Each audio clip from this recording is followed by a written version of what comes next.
سلامونه کتونکو د پودکاسټ په لړۍ کې ظهیر یوسف زیستا سے بدرانه خدمت کې حاضر یم. کتونکو د ایران او اسرائیل ترمنځ تود جنگ روان دی. دغه جنگ د یوې هفتې نه زیات وخوشو چې روز تر ورځې پکې شدت راځي. د دغه جنگ په نتیجه کې بلها مړیو شو، د دواړو ملکونو کافی نقصانات شو. د اسرائیل دعوه ده چې موږ د ایران اټمی تنصیباتو ته ډېر نقصان رسولی دی.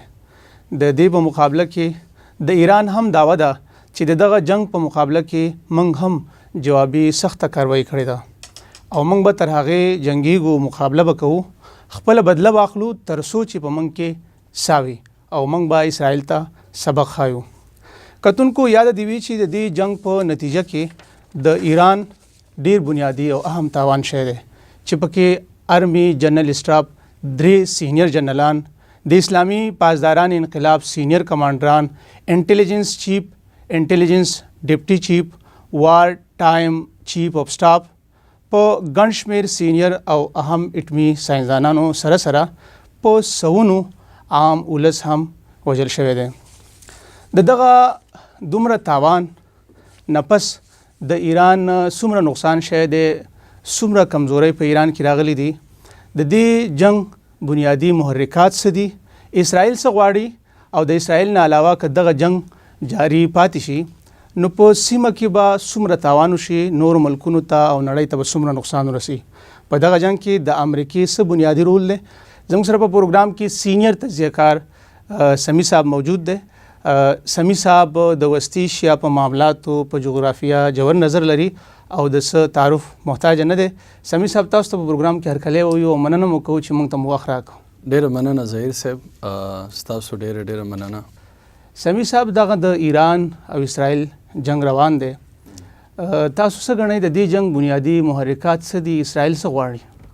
ظهیر صاحب که موږ د دې جنگ شاته د اسرائیل د قیام چې کوم مقاصد و هغې ته وګورو نو موږ ته دا ښکاري چې د اسرائیل چې کوم مذهبي کتابونه دي، مثلا د دوی جنیسس 15، جنیسس 18، جنیسس 21، په هغې کې دا دو لیکلی دي چې حضرت ابراهیم علیه السلام ته الله پاک ووی چې د مصر نه واخله د نیل نه تر دریای فرات پورې یعنی یورپټیز پورې دا علاقه به زه ستاسو بچو له درکوم.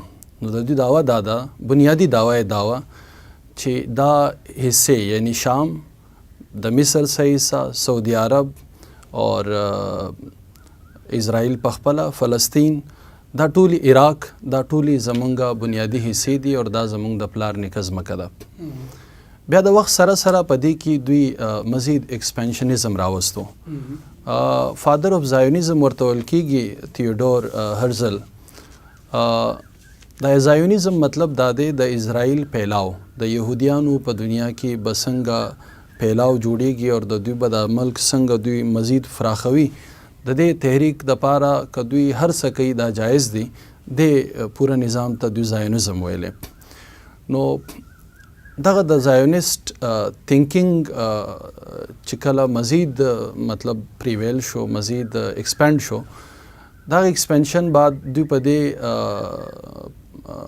یعنی نظام کې دا یو چینجز راوستو، تبدیلیانې راوستې چې په دې کې به د پاکستان سه علاقې مثلا بلوچستان او خیبر پختونخوا، په دې کې به ایران، په دې کې به افغانستان، په دې کې به ترکیه، په دې کې به دا نور چې کومې نړیوال ولسونه دي دا به هم زمونږ حصه جوړیږي او دا به هم د ګریټر اسرائیل حصه وي. نو زما خیال دا دی چې د هغه سوچ چې کوم دوی ګریټر اسرائیل جوړول غواړي، د هغه سوچ په لاره کې یو 2-3 غټ مشکلاتو دوی ته، اول د ایران په شکل کې، دویم د ترکیه په شکل کې، دریم د پاکستان په شکل کې، دا د دوی پرمختګ دی، د هغه ګریټر اسرائیل چې کوم د دوی مقصد دی د هغې د حاصلولو دپاره. سمی صاحب دغه جنگ چې کوم روان دی نو اسرائیل د ایران دومره آسان ګڼي او دومره زر به آیا د دیو قبضه کړي که نه دیو دې کې فی الحال ریجیم چینج راوستل غواړي؟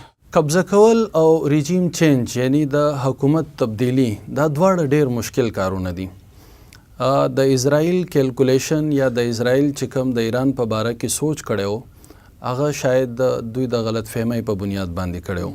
د دوی دا خیال و چې دوی به څه حملې وکړي، د هغه حملو نه بعد به د ایران ډیفنس سیسټم ایر ډیفنس سیسټم به فیل شي او دوی چې کومه تیاری کړې ده یا کوم سوچ یې کړی دی په دواړو صورتونو کې به دوی د ایران د موجوده ګورنمنت ختم کړي. که موږ لږ شاته وګورو 3-4 میاشتې مخکې د په ایران کې څه مظاهرې شوې وې، د دوی خیال دا و چې په ایران کې کوم عوامي مطلب یو سوچ دی هغه د ملایت خلاف دی، د ایران د مذهبي حکومت خلاف دی. نو موږ به صرف دغسې یو حمله وکړو، د هغې نه بعد به هغه خلک دوباره راپاسو د حکومت خلاف اور د دوی د حکومت به ګیراو کړو. خو دا یو نیچرل خبره ده، مطلب اسرائیلیان په دې نو خبر، دا ډېر عجیبه خبره ده چې کله په یو ملک باندې یو غیر ملک حمله وکړي نو دا هغه ملک عوام دا هغه حملې په نتیجه کې دوی متحد کیږي، دوی مزید د انتشار شکار نه کیږي. موږ ګورو چې اوس د ایران په روډونو باندې په زراو خلک راوتي دي او هغه مرګ بر اسرائیل دغه نارې وهي، یا د شیطان اعظم اور د شیطان اکبر اور د شیطان اصغر یعنی د امریکای او د اسرائیل خلاف نارې وهي. نو دا شی خو ناممکن دی. دویم دا دی چې آیا دلته به اسرائیل قبضه وکړي، نو قبضه که امریکای په عراق باندې ونه کړه، قبضه که امریکای په افغانستان باندې ونه کړه، نو قبضه به ایران یا امریکا په ایران باندې څنګه کوي، اسرائیل یا امریکا به په ایران باندې څنګه قبضه کوي، دا بظاهر په ناممکناتو کې راځي. صحیح. سمی صاحب، د اسرائیل حمله داسې ګڼل کېده چې ایران به ډېره سخته مقابله وکړي، خو ایران په ډېر کم وخت کې د مین لیډرشپ نه محروم شو، مین کسان یې ویشتل شو، کم چې آسان کار نه دی. تاسو څه کمزوري ګڼئ د ایران چې څه وجه ده دا څه وشو؟ د ایران د بدقسمتۍ نه مونږ که وګورو د ایران تاریخ ته، نو ایران خپل اوږده لاسونه چې کوم پراکسیز وو په نورو ملکونو کې د ریجیم چینج په حواله سره، د پریشر گروپس په حواله سره، دوی په هغې باندې ډېر محنت کړی او ډېرې پیسې خرچه کړې وې. ایران په خپل ایر ډیفنس سیسټم باندې کار نه دی کړی، ایران په خپل انټیلیجنس سیسټم باندې صحیح کار نه دی کړی. د ایران په دې وخت کې د ټولو نه غټه مضبوط دیوال که مونږ ورته ووایو، هغه د دوی یا مضبوط د دوی سر چې کوم د جنگ کولو هتیار دی هغه د دوی میزایل سیسټم دی، یعنی د حملې کولو دپاره د میزایل استعمال دی. اور ایران بظاهر فی الحال دا کوي. د ایران دغه دوه ناکامیانې چې دوی په خپل ډیفنس سیسټم باندې یو کمپریهنسیو ډیفنس سیسټم نو جوړ کړی، بلکې دوی خپلو اوږدو لاسونو ته پیسې ورکولې، او د دوی خیال دا و چې دوی هم یو ایکسپینشنزم کوي، یعنی د ایران نه علاوه په شام کې به دوی حکومت به د دوی د مرضي وي، اور په یمن کې به حکومت د دوی د مرضي وي، او په پاکستان کې هم دوی لږ څه ډېر کوشش کړی دی. نو د دوی دغه فوکس نه کول په خپل دفاع باندې. اور دویم که مونږ لږ تاریخ ته وګورو بیا، چې کله په 1979 کې یعنی 1981 کې دلته خمیني انقلاب رالو، د هغې نه مخکې د محمد رضا شاه پهلوي حکومت و. په هغه حکومت کې او تر اوسه پورې د یهودیانو تعداد په ټوله دنیا کې په 2م نمبر باندې زیات دا په تهران کې دی، اول نمبر په اسرائیل کې، 2م نمبر په تهران کې. دوی د هغو سره ډېر ښه مراسم قایم کړو، اور د یهودیانو دغه غټ تعداد دا د دوی د انټیلیجنس نظام یا د دوی چې کوم حکومتي آفیسز دي هغو ته رسایي حاصله وه. نو د انټیلیجنس نظام د فیلیر د وجې نه دوی د دې دغه سره ناکامۍ سره مخ شو، چې مطلب د دوی آرمی چیف، کمانډر ان چیف د پاسداران انقلاب بلاشه کمانډران او بریګیډیر جنرالز دا شهیدان شو. صحیح. تاسو د انټیلیجنس فیلیر خبره وکړه، دا خبره نن سبا ډېره مشهوره ده، او د هغه یو زنانه خبره پکې کیږي چې کیتري نومې دی، چې هغې هم ډېر معلومات د ایران نه ویستلي وړي دي. دې کې څه حقیقت شته؟ بالکل. کیترین بیرز شیکدم دا په 1999 کې دا د اسلام اعلان وکړو، د بیا ګڼ شمېر دورې وکړې د عراق او د ایران او د شام، او د دا وښودله مطلب دا یې ظاهروله چې مونږ د زه د شیعت نه یا د اسلام نه ډیره زیاته متاثر یم او د ایران په حمایت کې بلا شی ګڼ شمېر مضمونان ولیکل. په 2015 کې دا بیا ایران ته راله په فرانسیسي پاسپورټ باندې او هلته د ډیره جمع وکړه. د هغې نه بعد د دې دعوه دا ده د ټایمز اف اسرائیل له انټرویو ورکړې وه په 2022 کې په 2022 کې چې ما د سلو چې کوم مولایان دي د پاسداران انقلاب یا د نور جرنلان دي، ایون ابراهیم رئیسی سره د ملاقاتونه شوي دي، د آیت الله خامنه‌ای صاحب سره د ملاقات شوی دی، د دې کورونو ته دا دننوتې ده چې ما سل ودونه کړي کوم چې د دوی په مسلک کې هغه یو رواج دی وختي طور باندې واده کول. ما دغسې سل ودونه کړي او د دونه ما دغه معلومات را یوځای کړي او ما دغه معلومات هلته رسولي وو. په 2022 کې ایران ته دا اندازه وشوه او تصنیم چې کوم د هغو یو نیوز ایجنسي ده هغې دا دعوه وکړه چې ایران دا چې کومه کیترین ده بیرس شکدم دا یو اسرائیلي جاسوسه ده، خو دې تر هغه وخته پورې ډېر څه وړي وو او ډېر څه ایون دا د ایران چې کوم په اهم مناسبو باندې ذمه داران وو د هغه ذمه دارانو کوروالو ته به د لاکټان او بیوټي فالري او دا مطلب په تحفو کې به ورکول د هغو سره به یو ځای تله، نو د هغو د کور خبرې د دې سره وې او شاید د دې د وجې هم یو ډېر غټ نقصان وشو ایران ته چې د دوی د کور خبرې اسرائیل ته معلومې وې. ایران ته معلومه وه چې اسرائیل زموږ دشمن دی یا یهودیان زموږ دښمنان دي، د دې باوجود یهودیانو ته دومره ازادي ورکول، خپل کورونو ته دننه را رسول، د دې بنیادي وجه څه کیدای شي؟ اصل کې دی خو د اسلام چادر اخیستی و. د دې خیال دا و چې د ایرانیانو خیال دا و یا د ایران د ګورنمنټ خیال دا و چې د دې چونکې د مشرق وسطا چې دا په دې مسایلو باندې ډېر ژور نظر دی، نو د دې مضامین به د آیت الله خامنه‌ای چې کوم ویب سایټ دی د هغې نه به هم دوی نشر کول، ځکه په هغې کې به د ایران خوالی او په هغې کې به د مسلک اهل تشیع ډېر خوالی و. د دوی خیال دا و چې دا یو ډېره پخه مسلمانه ده او دا ډېر زیات د اسلام ترویج کول غواړي، نو دوی دلته په دوکه کې رالو چې دې ښځې ته د خپل کورونو تر حده پورې رسایي ورکړه او د هغې دا نتیجه راله مخامخ. په دغه روان جنگ کې د امریکې څه کردار دی؟ دا خو یو معلومه خبره ده چې اسرائیل دا د امریکې بغل بچه ده. داسې کیدی نشي چې یو جنگ اسرائیل شروع کی او په هغې کې د امریکې کردار نه وي. ها دا خبره ده چې په دې وخت کې د امریکې یو 4-5 سینیټرز دوی ایون نیولي هم دي او د امریکې عوام دا نه غواړي چې هغه د دې جنگ براه راست حصه جوړه شي. ها دوی په شا باندې د اسرائیل په اوږه باندې ضرور دا ټوپک اخیستی دی او په دوی باندې دا جګړه کوي. د اسرائیل خو خپل پلان دی د ګریټر اسرائیل، خو د امریکې نور پلانونه دي په دې ریجن کې، یعنی په وست ایشیا کې یا په د میډل ایسټ کې دوی یا مونږ که دلته وګورو په ساوت ایشیا کې دوی اول په افغانستان کې د سټې کولو کوشش وکړو، هلته ناکامه شو. بیا دوی په مختلفو عربو ملکونو کې مثلا په اردن وغیره کې په کویت کې دوی خپلې فوجي اډې جوړې کړې. نو امریکا کلم دا نه غواړي چې دا ریجن دا چې کوم ایشین ریجن دی یا ساوت ایشین ریجن دی یا میډل ایسټ دی دا د دوی د لاس نه وځي. دوی دلته یو داسې مضبوطې اډې غواړي، دلته یو مضبوط خپل قدمونه غواړي چې دا همیشه موجودي او د دې ځینه دوی په چین باندې او په روس باندې او هر هغه قوت چې هغه امریکا ریپلیس کوي سبا په دې ریجن کې دوی په هغو باندې نظر وساتي. تاسو مخکې خبره وکړه چې دا جنگ دومره آسان نه دی چې اسرائیل به ایران قبضه کړي یا به دومره زر رژیم چینج راولي. د دې مطلب دا هم کیدای شي چې امریکا براه راست په دې جنگ کې شامل شي د مجبورۍ نه. که امریکا شامل شي نو د روس او چین به بیا څه کرداري؟ آیا دا خو به د نړیوال دریم جنگ شکل نه اختیاروي؟ یقینا که داسې وشو چې امریکا په دې جنگ کې براه راست شامله شوه نو دا جنگ نړیوال دریم جنگ طرف ته تلی شي. د دې بنیادی وجه دا ده چې چین هم په دې خبر دی او روس هم په دې خبر دی چې د امریکې دلته راتلل دا صرف د ایران دپاره نه دي.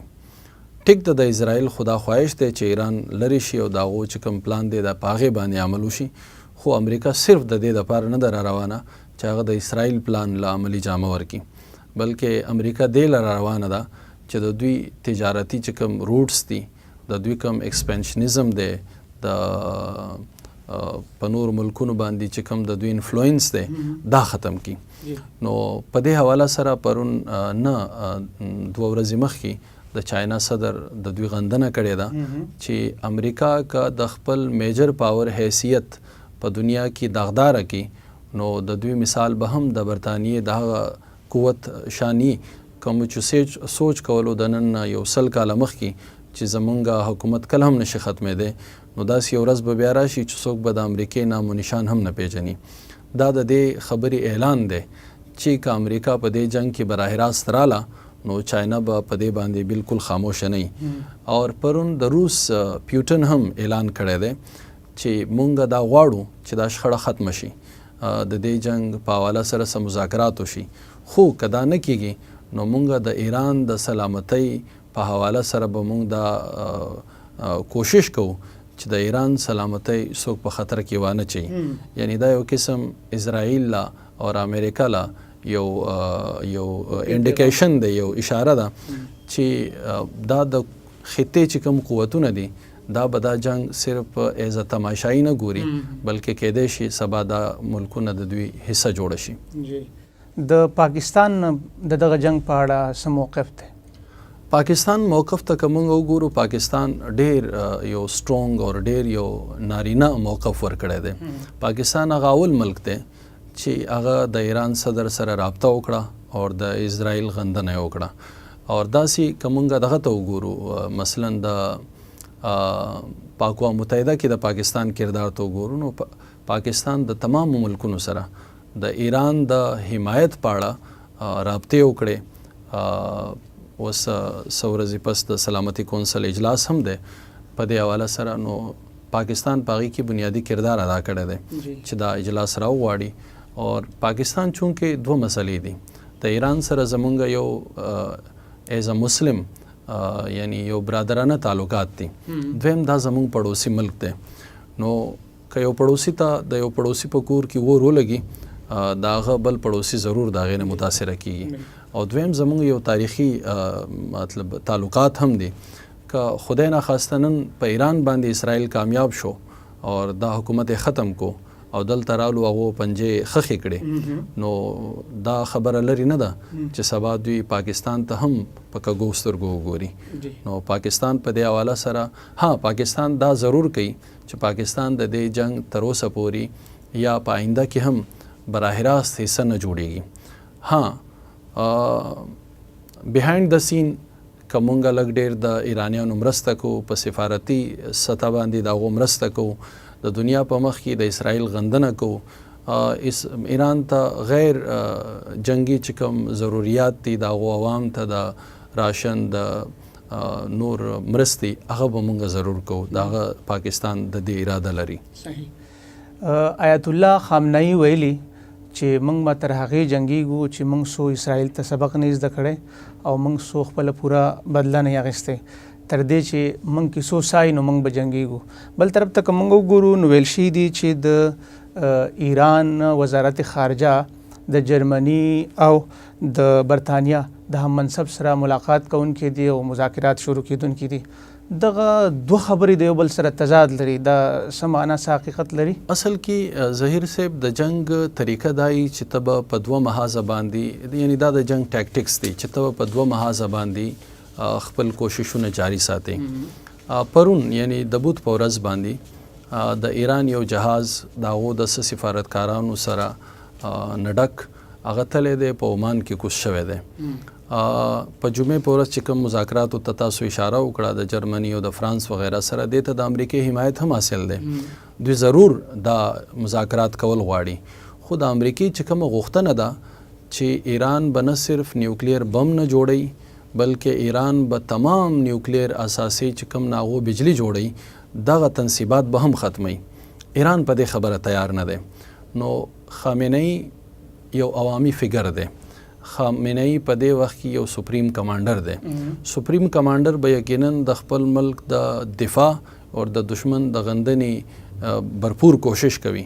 ها زیر مطلب بیهایند د سین به مذاکرات هم رواني. که مذاکرات کامیاب شي نو دا خبره به مخامخ راشي او خامنه‌ای به دا انډورس کی، او که کامیاب نشو نو د خامنه‌ای کوم سټینډ چې دی هغه به په خپل ځای برقرار پاتې. صحیح.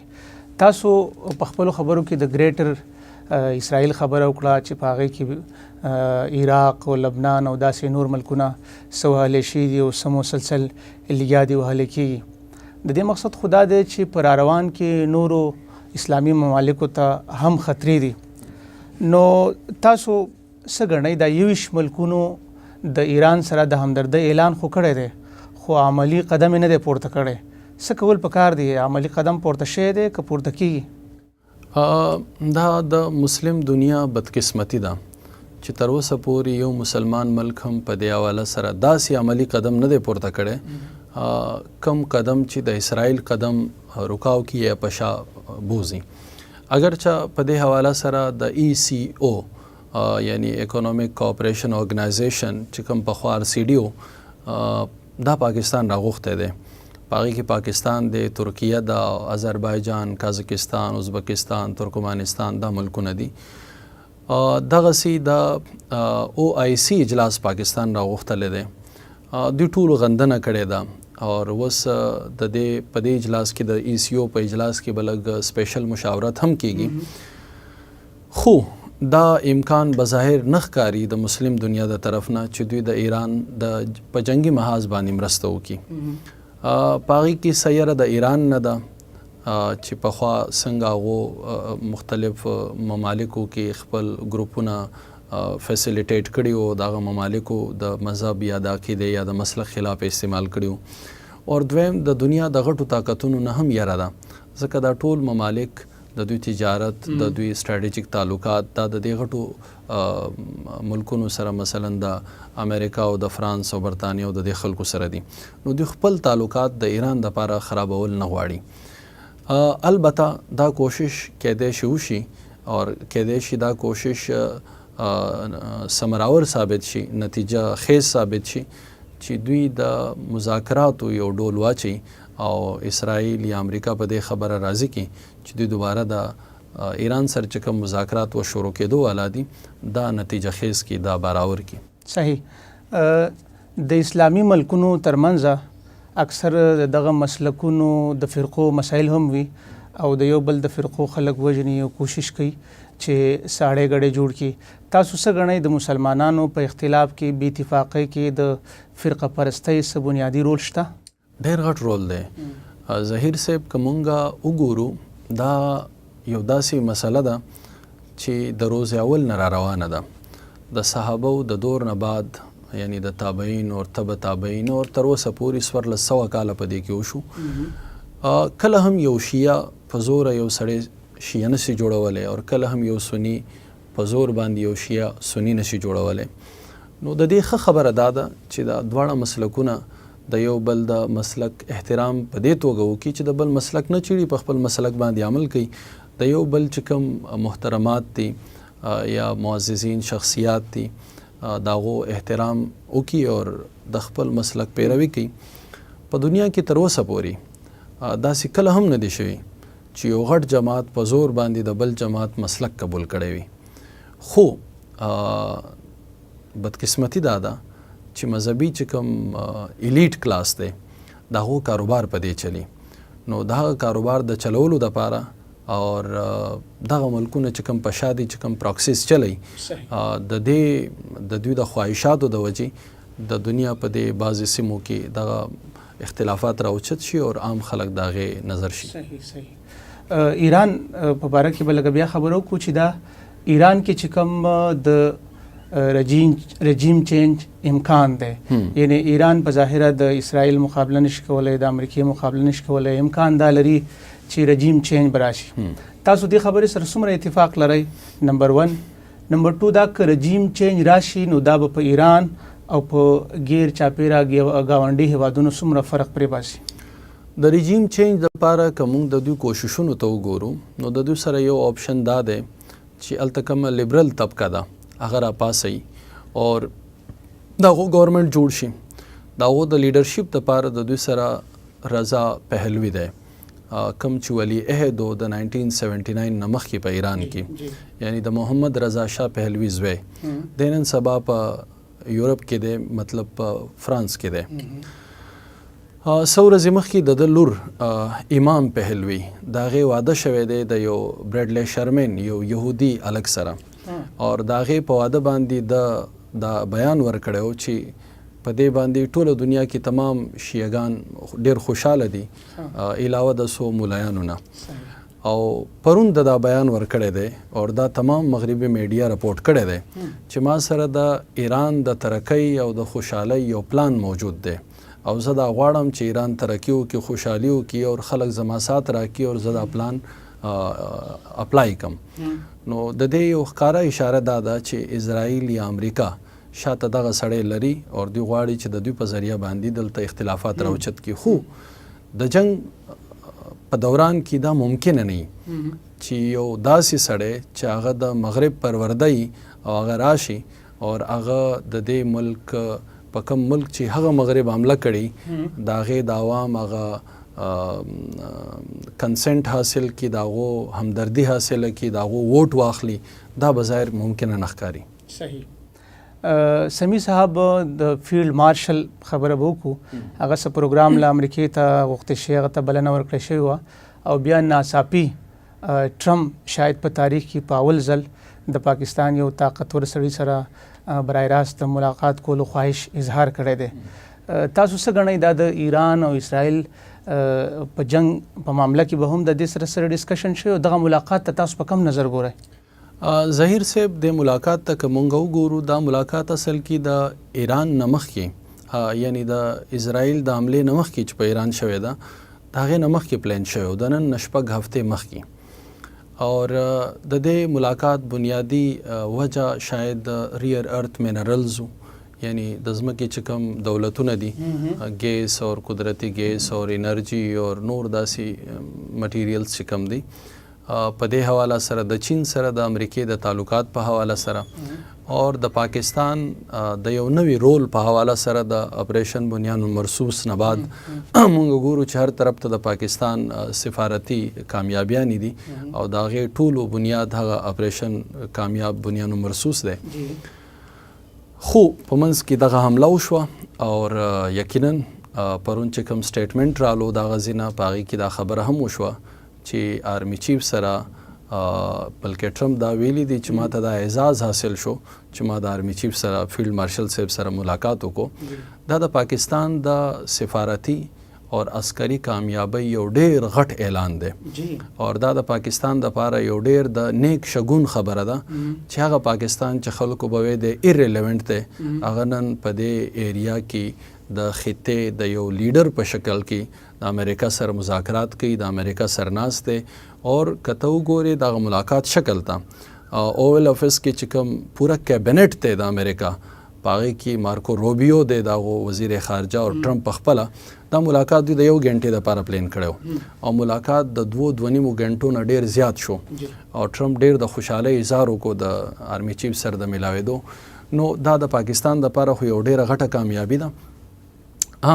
د ایران دپاره دا هم یو ښه نیک شګون ثابت کېدی شي ځکه چې پاکستان همیشه دا غوښتنه کړې ده یا دا غواړي چې په ایران کې په افغانستان کې په پړوسی ملکونو کې همیشه امن راشي نو دا امن به څنګه راځي د دې به څه طریقه په دې کې پاکستان څه سوچ کوي یا د پاکستان سره څه پلانز دي یقینا امریکې په دې وخت کې زموږ د آرمی چیف پښتو کې مونږ وایو خوله یې بوی کوله نو خوله یې بوی کړې ده یقینا د پاکستان هغه پلانینګز به هم تپوس کړي او په هغې به خبره اتر هم شوي. صحیح. سمی صاحب د ټرمپ په حوالې سره به خبرو کوو چې ټرمپ خو یو داسې سړی دی چې په اکثر په سمج کې راځي نه بهرحال د جنگ نه مخکې چې د کله د الیکشن تیاری کولې د به دغه اعلانونه او تقریرونه کول چې زه د جنگونو خلاف یم جنگ هیوادونو ته نقصان رسوي وغیره وغیره او زه د امن ملګری یم. د افغانستان په حوالې سره د دې سټیټمنټ دی چې وی هیو سپینډ ټریلیون اف ډالرز ان افغانستان اینڈ وٹ ډو وی هیو ټو شو فار نتھنګ. دغه سړی نن د اسرائیل ملګرتیا کول او جنگ له دوام ورکول یا د هغې برخه جوړېدل دې ته په کوم نظر ګورئ؟ که زه د ټرمپ د شخصیت مطالعه مطلب مونږ وکړو یا وګورو د ټرمپ یو ډویل شخصیت دی. بظاهر دی ډېر معصوم دی، ډېر بلنډ ښکاري، دی دومره دی نه، د دې شاته د ضرور څه مقاصد وي.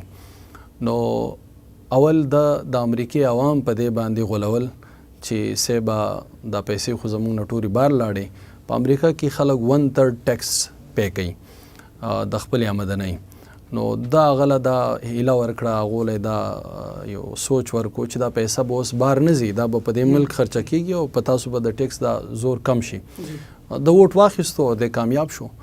اوس چې کومه د دعوه وه، هغه دعوه خو د غزه په حواله سره هم کړې وه. پس غزه کې د جنگ رکاو نه کو، بلکې هغې له دوام ورکو. اوس ایون دی دا دعوه کوي، څو ورځې مخکې د امریکې چې هلته سفیر دی هغه دا دعوه کړې وه چې اوس زموږ دپاره 2 state سولوشن هم نه دی. یعنی موږ د سره فلسطین منو نه، دا پورا ایریا به تاسو اسرائیل له ورکوئ. اور د یوکرین جنگ دی چې میں 1 दिन میں روک دونگا، اوس دی په غنټو غنټو د پیوټن سره خبرې کوي او د یوکرین نشاته شو د شام په بدله کې. نو د ټولې خبرې دروغ ثابت شوې دي. اور یقینا دغسې د امریکې په دې جنگ کې د انوالومنټ په حواله سره هم دا خبره د دروغ ده، ځکه دی اوس هم د اسرائیل په شا ولاړ دی. اگرچه نن هم د بیان ورکړی دی چې کیدای شي زه په دې جنگ کې شامل شم، کیدای شي زه حکم ورکم چې په اسرائیل ایران حمله وکړي، کیدای شي ورنه کم. اور د دې لپاره دوی نیمټس د دوی چې کوم یو بحري بیړه د هغه مشرقي وسطا ته را رسېدلې ده، په هغې باندې 15 جهازه او یو 15,000 اهلکاره دي. د دوی یو بله تیاره د ډومز ډے تیاره دوی ورته وایي، هغه نیوکلیر حمله هم برداشتولی شي. پرون هغه هم په واشنګټن کې کوشوې ده او خلک دا خبرې کوي چې که دوی دا جنگ ډیر ایکسپینډ کول غوښتل نو شاید نیتنیاهو به دوی په دې تیاره کې ریسکیو کړي. او دا ویل کېږي چې د ایران څه اټمي مواد د ځمکې ډېر د لاندې دي، ډېره فاصله کې دي او د اسرائیل سره داسې څه نشته چې هغې ته رسد وکړي. نو د دې مطلب خدا شو چې امریکا به هم په هغې کې انوالو کېږي. دا اوس یو ډېره غټه مسله ده، ځکه چې فردو داسې یو پاور پلانټ دی په ایران کې چې په هغې کې دا تقریبا خلک وایي چې 15 میټره لاندې په ځمکه کې دا نیوکلیر مواد پراته دي. اور هغه صرف د امریکې سره چې کوم بمونه دي GBU 57 هغه بمونه دا چې مسلسل بمباري په هغې باندې وشي بیا به شاید دا مطلب څرګند شي یا به ضایع شي. امکان لري چې استعمال بشي، خو د دې د وجې به په دې پوره مطلب خطه کې نیوکلیر ریډیشنز راشي اور شاید دنیا د دې اجازت ورنه کړي. صحیح. ډېره مننه سمیع صاحب، تاسو موږ له وخت راکړو. کتونکو دا پروګرام هم په دغه ځای پای ته رسي او انشاءالله د نورو ګټورو موضوعاتو سره، موجوده کرنٹ موضوعاتو سره او د دې نه علاوه تاریخي موضوعاتو سره به بیا ستاسې په درانه خدمت کې حاضرېږو. تر هغې اجازه غواړو. د لوی الله په امان.